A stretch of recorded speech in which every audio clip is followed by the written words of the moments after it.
تعرف تركب كانولا للكلب بتاعك؟ ادي الكانولا اللي هي بتركب في الرجل عشان تدي محاليل او تدي علاجات في الوريد. بتجيب اللزق الطبي، ركز معايا بقى شويه كده عشان الناس اللي بتقول ابو نور احنا نفسنا في فيديوهات من اللي انت بتعملها علشان نستفاد. بتجيب اللزق الطبي حته قد دي كده، تمام، وتفتحها كده. حلو الكلام، وتركنها على جنب. شفت قطعتها ازاي؟ اهي. وبتجيب مكنه حلاقه، تمام، تستعملها للكلاب بس، اوعى تستعملها وتحلق للكلب وتحلق بيها، تمام، وموس، وتنظف مكان زي ده كده. تنظف مكان زي ده كده اهو. شايفين منظف فين؟ هنا في القصبه دي، تمام. وبتجيب الاستيك وتشد. مركزين معايا؟ وبعد كده بتبدا تبص، الكاميرا تركز معايا، بتلاقي الوريد باين قدامك اهو. شايفينه اهو اهو. اول ما بتشد من هنا الدم بيقف، الوريد بيبان. شايفين الوريد ماشي ازاي يا جماعه؟ اهو اهو. بتجيب الكانولا بتاعتك، الكانولا الصفراء، عشان دي بتستعمل كويسه للكلاب، وبتفتحها بالشكل ده كده، وبتتني الفراشه بتاعتها اهي، تمام. وبتجهز الكانولا بتاعتك للسحب، تمام. بتشيل غطا الكانولا، بتلاقيها بالشكل ده اهو. تعالوا كده معايا. بتركب الكانولا بالشكل ده. شايفين اتجاه ايدي اهو، تمام. تخش كده، دخلت، تمام، دخلت للاخر، وبتشيل الفراشه، تشدها ورا، تمام. وتبدا ان انت ترجع بالكانولا واحده واحده لحد ما تلاقي الدم يبدا يطلع في الكانولا. ركز معايا اهو. خدنا بالنا من الدم يا جماعه اهو. وتخش بالكانولا تاني. شفنا الدم كده؟ شايفينه هيطلع منين اهو. افتح دي يا ياسين، افتح دي بسرعه. ايوه حلو. شفنا؟ هات الغطا، هات الغطا بسرعه. وبتيجي مركب الغطا بتاعك، قافل الكانولا عشان الدم. وصلت؟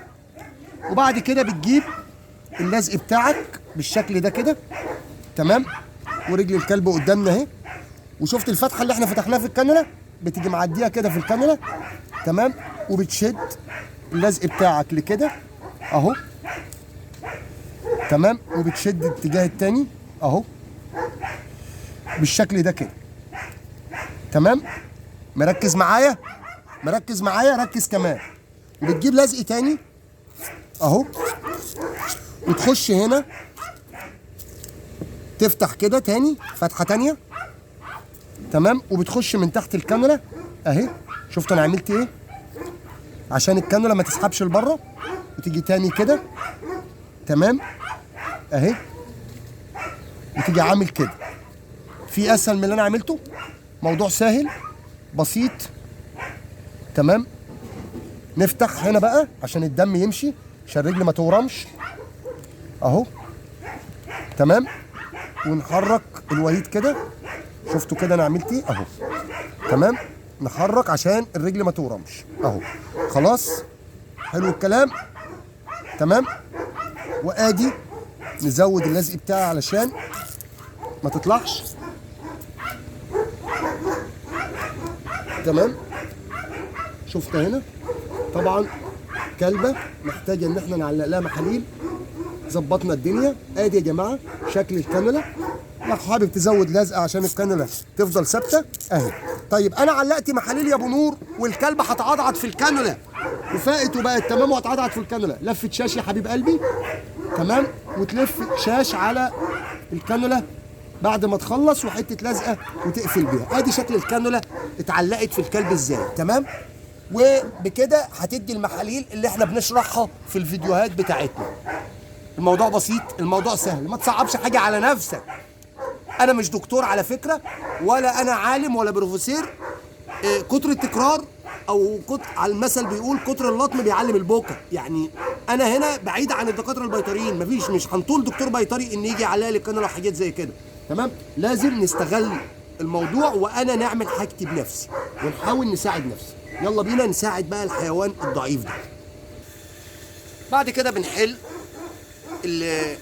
البتاع اللي احنا ركبناه في الكانولا اللي قفلنا بيها مكان الدم، تمام. وبنركب المحلول بتاعي بالشكل اللي انتوا شايفينه ده اهو، تمام. وبتبدا تركب الخرطوم بعد ما بتطلع منه الهواء. ودي طبعا معلش الجاهل يعرف يعملها، يعني اي حد يعرف يعملها. بتستعمل بقى، بتشوف نسب المحلول اللي انت عايز تعملها، ومعاك سرنجه كبيره تستعمل نسب المحلول عشان ما تتوهش نفسك. يعني في ناس بتمشي بربع الازازه والكلام ده كله، لا، او نص الازازه والحاجات دي كلها. يبقى استعملنا مكنه حلاقه، نضفنا حاجه بسيطه، ما تشوهش رجل الكلب، تشيل شعر ياما وتدمر الدنيا. حاجه بسيطه كده عشان تشوف الوريد بس، تمام. وبعد كده بتشتغل بالنظام اللي احنا عاملينه كده، وبتظبط نزول المحلول للدرجه اللي انت عايزها. ما تسرعش عشان ما يعملش تورم في الاورده، تمام، او يعمل تجلط في الاورده. ما تسرعش، خليك بطيء كده بدرجه بسيطه جدا. وتقدر في الحاله دي ان انت تحط اي حقن في المحلول تساعد الكلب على الشفاء باذن الله. ربنا يشفي حاجتكم، وربنا يشفي اي مريض ان كان انسان ولا حيوان. وتحياتي ليكم، وتحياتي للولا ياسين اللي منور معايا الفيديو، الله يخليك. سوسو، ومليون مسا عليكم جميعا.